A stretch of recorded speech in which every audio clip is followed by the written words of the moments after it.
So చంపేసిన వెనకాల ఉన్న వాళ్ళకి ఎందుకు దేవుడు పనిష్ చేయట్లేదు? క్రిస్టియన్స్ని చంపితేనే దేవుడు దేవుడు పనిష్మెంట్ ఇవ్వాలా, లేకపోతే ఎవరిని చంపినా ఇవ్వాలా?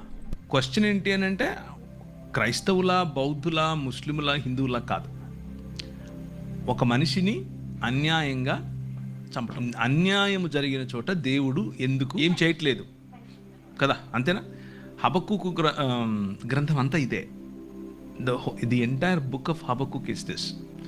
ఏంటి నువ్వు చూడవా, అసలు ఉన్నావా, నువ్వు ఉంటే కళ్ళు మూసుకున్న పాట కూడా పాడారు ఒక ఆయన పాత రోజుల్లో. ఉన్నావా, అసలు ఉన్నావా, ఉంటే కళ్ళు మూసుకున్నావా. దిస్ ఘంటసాల గారు పాట. భక్త తుకారం చూసారా? అందరు భక్తులకు ఇదే క్వశ్చన్, మీకొకరికే కాదు, ప్రపంచంలో ఉన్న అన్ని రకాల భక్తులకు ఇదే క్వశ్చన్.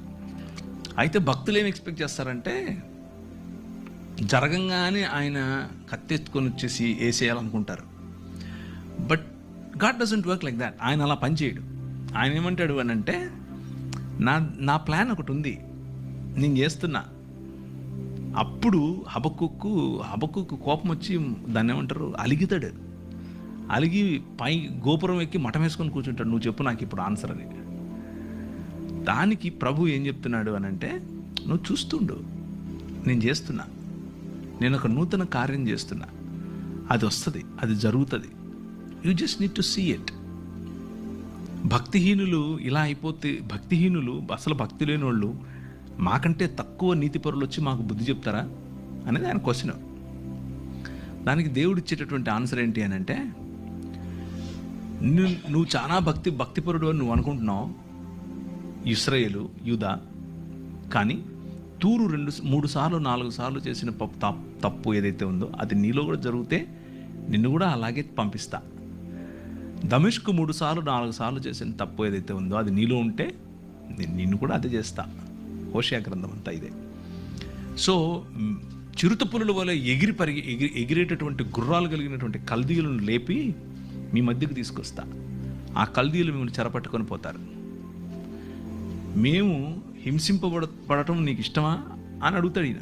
ఏంటిది ఇలా చేస్తావా అంటే, అందుకే విను జాగ్రత్తగా, నేను ఒక కొత్త పని చేస్తున్నా, నూతనమైనటువంటి పని. సంవత్సరాలు గడుస్తూ ఉండగా నీ పని నువ్వు చేయి, నన్ను క్షమించు, నాకు ఇప్పుడు అర్థమైంది. నువ్వు చేస్తున్నావు పని, యూఆర్ వర్కింగ్ బిహైండ్ ఇట్, కాకపోతే నేను అనుకుంటున్న పద్ధతిలో చేయట్లేదు. నాకు ఇప్పుడే ఇక్కడే ఇలాగే పైనుంచి ఉరుములు పడాలి, కింద భూమి పగిలిపోవాలి అని నేను ఎక్స్పెక్ట్ చేస్తున్నాను. అలా కాదు. You have a different way. ఆ డిఫరెంట్ వేలో నువ్వు పని చేస్తున్నావు అని గమనించిన తర్వాత హబక్కుకు ఏమంటాడంటే, సాలలో పశువులు లేకపోయినా, అంజూరపు చెట్లు ఫలించకపోయినా యెహోవా యందే నేను ఆనందిస్తాను. నువ్వు ఉన్నావు, నాకు అర్థమైపోయింది, నువ్వు చేస్తున్నావు. నమస్కారం స్వామి, నువ్వే చెయ్యి.